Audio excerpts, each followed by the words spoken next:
Break out your axes and dust off your chainsaws. It's tree chopping time.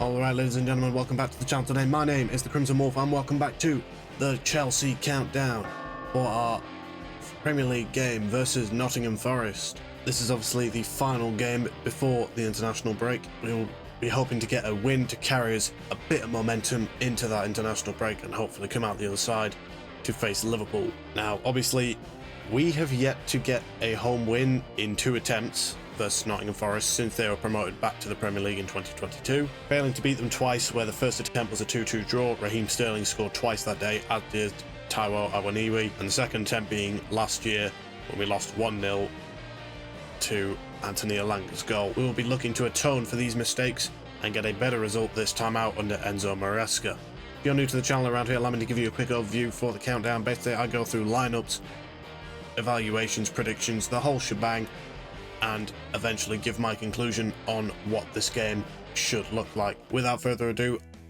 I will begin with my lineup, and despite his errors last weekend versus Brighton, Robert Sanchez does remain in goal. Said it once, said it 1,000 times. Robert Sanchez starts Prem games, Philip Jorgensen starts Cup games. Philip Jorgensen has already filled in his share of the bargain, playing midweek versus Ghent. So Robert Sanchez is now next up. This needs to be better from Sanchez. It doesn't need to be a world-class performance, because with any luck the defence will sort him out a bit. But it just needs to be very few mistakes.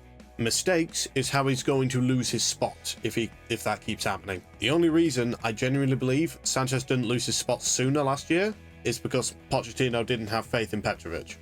If he had had more faith in Petrovic, I think Petrovic would have had his spot long ago. But then obviously Sanchez got injured, so Petrovic mandatorily got his spot. Robert Sanchez basically needs to pray he doesn't get injured, because if he does, I think Jorgensen has his spot. I genuinely do. I think Jorgensen is the keeper that we are going to go forward with in the future, because I think he's better with the ball at his feet, and that is the majority of where Sanchez's errors come from. So if Jorgensen proves to be better at that and a competent shot stopper, then he'll have Sanchez's spot pretty easily. So this needs to be good from Sanchez.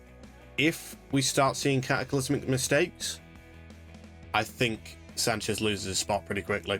However, as I mentioned, he is going to need help from his defence, and it is the same defence lined up versus Brighton, which is Malo Gusto, Wesley Fofana, Levi Colwill and Marc Cucurella. Now, Malo Gusto is starting pretty much every game right now because of the absence of Reece James, which, with any luck, Reece should be back soon. He's been dropping hints on social media that he is due to make a return at some point in the future.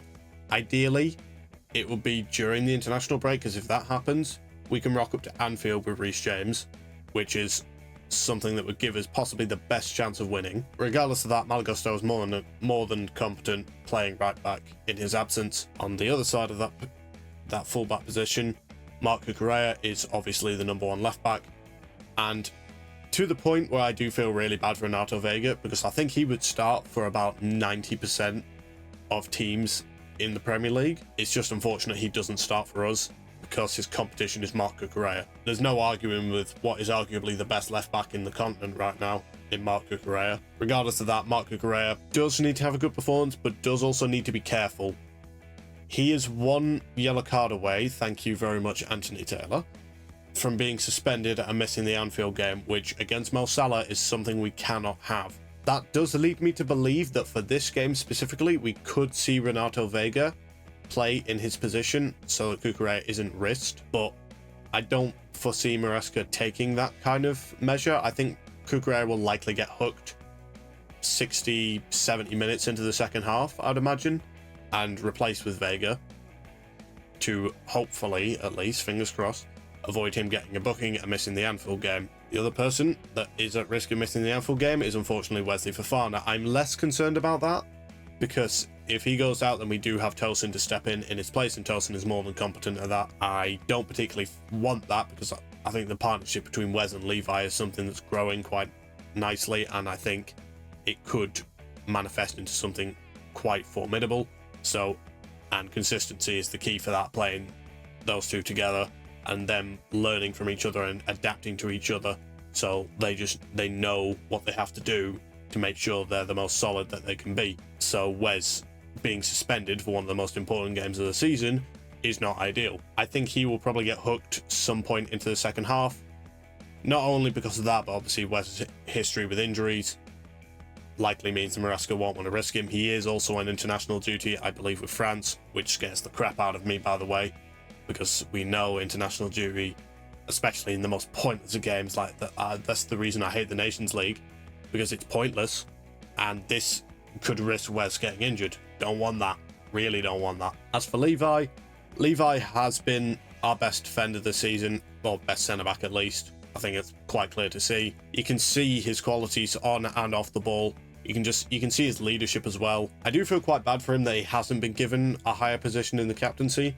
I think there's two reasons that boils down to. The first is that he's only 21 years old. He doesn't have the biggest wealth of experience, so that probably works against him. And the other is that he can be quite hot-headed a lot. We saw in pre-season that he was getting into scraps with certain players, which isn't something you really need. It sometimes can be a pretty good thing out of a captain, but when he's doing it for seemingly no reason, I don't really think that helps his case. I do think he should be above the pecking order of Moises Caicedo, but I can understand why the proper vice captain has been Enzo Fernandez. But regardless of that, Levi, I said it before, I'll say it again, I think Levi is a top 5 centre-back in the league, and I think he is getting a bit underrated by non-Chelsea fans. I think he is genuinely a really, really good defender.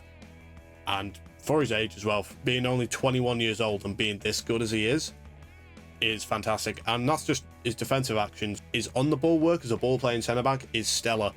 And I noticed that more than ever in the West Ham game when he was just constantly threading passes up to our players up front, specifically Jadon Sancho and Enzo Fernandez mainly.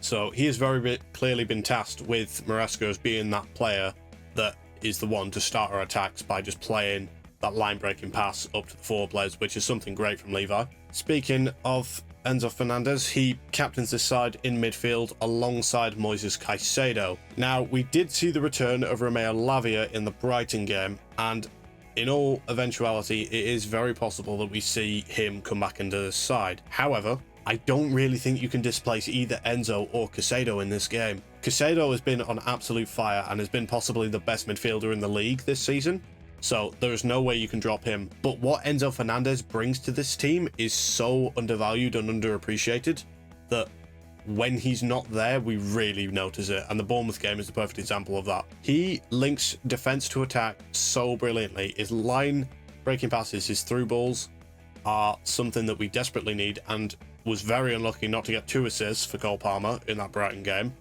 But just his overall play just goes so under the radar that it's criminal. He's genuinely one of the most underrated players, possibly in the Premier League. What I am starting to notice is he's getting quite a good relationship with Jadon Sancho. And Sancho has obviously been on pretty good form since he signed for us.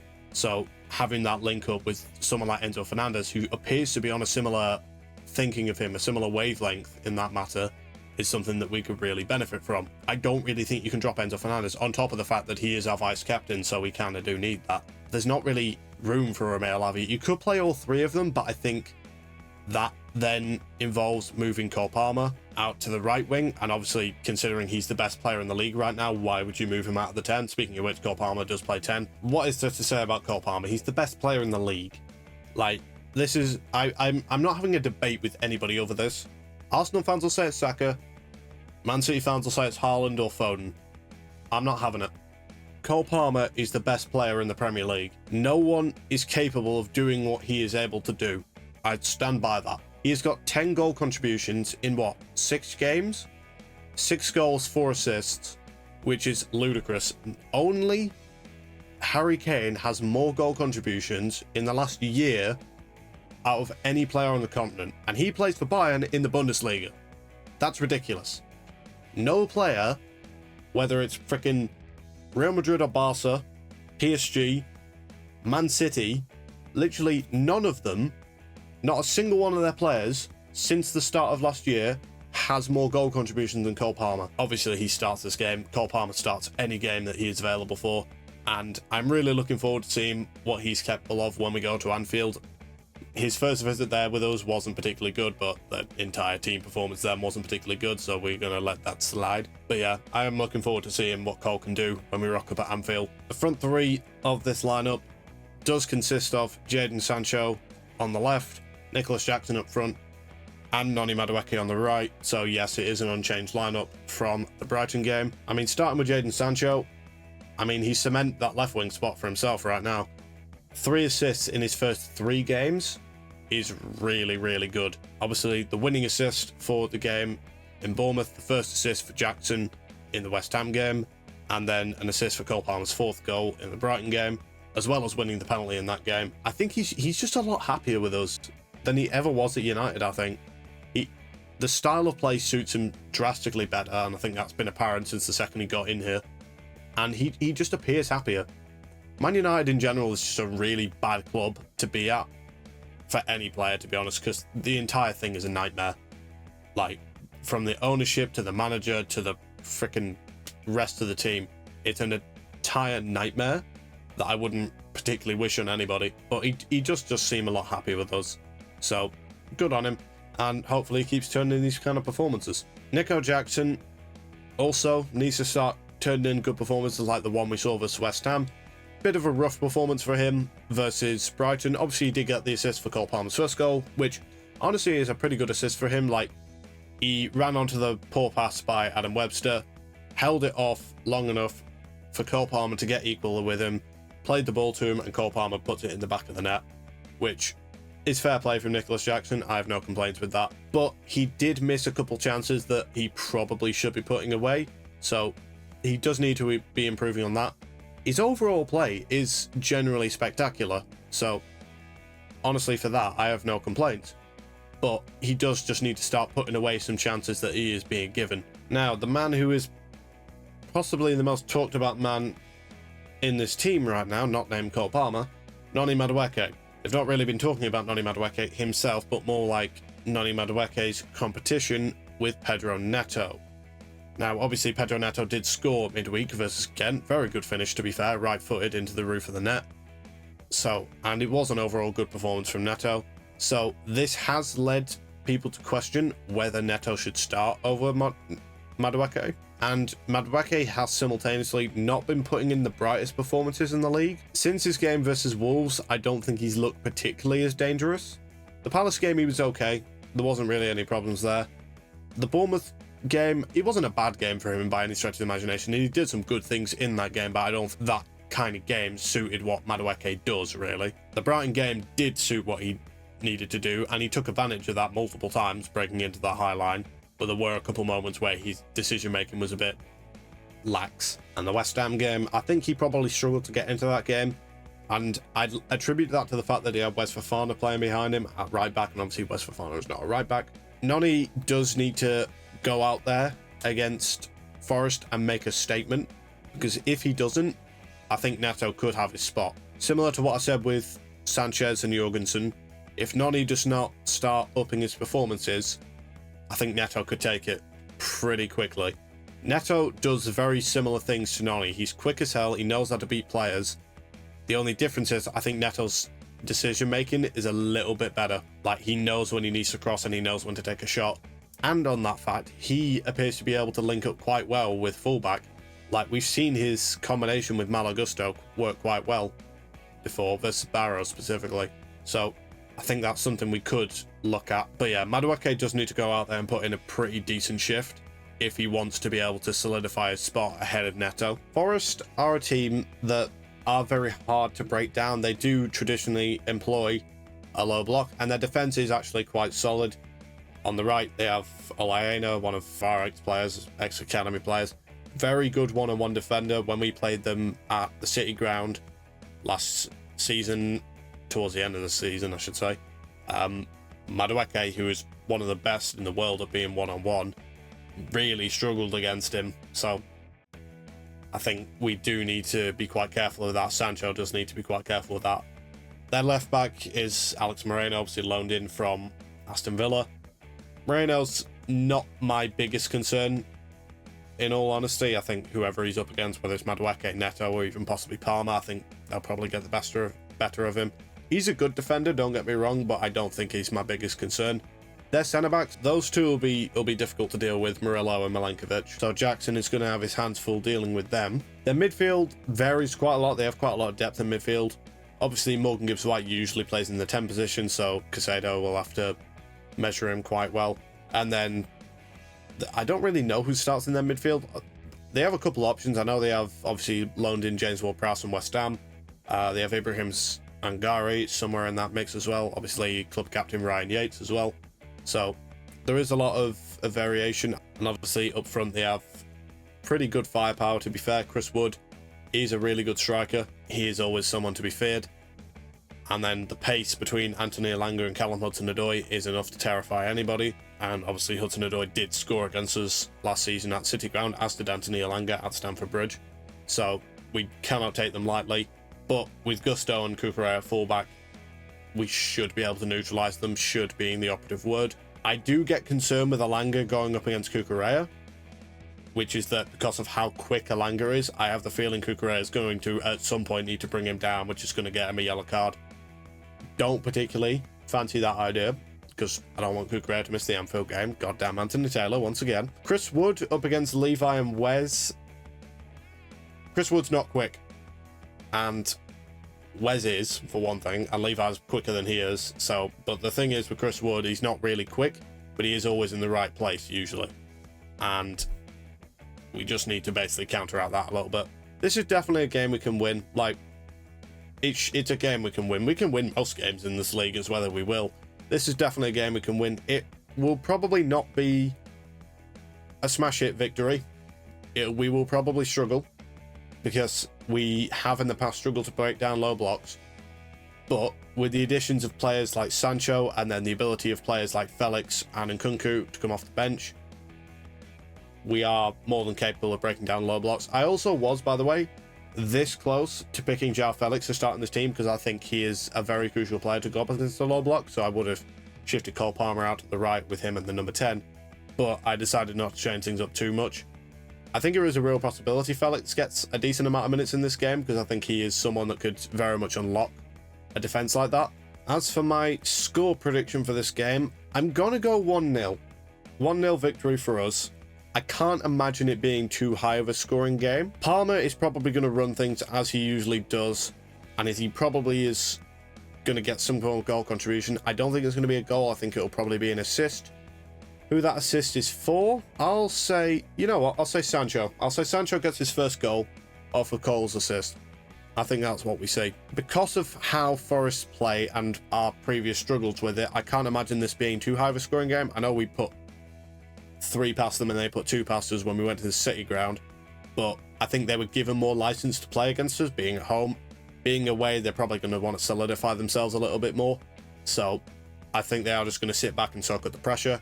Now, we are much better at dealing with that nowadays with the players that we've acquired and the tactical structure that we've implemented. We do need to be really, really careful when they break on us. That was what got us for our second goal, and what set up their first at the City Ground, and for their goal against us at Stamford Bridge last season. We need to be really careful of that. Hudson-Odoi and Elanga are terrifying of that, as is Gibbs-White, because Gibbs-White has the metronome factor in that entire system. So we do need to be really careful of that. And with Hudson-Odoi, can we just not let him do what he always does?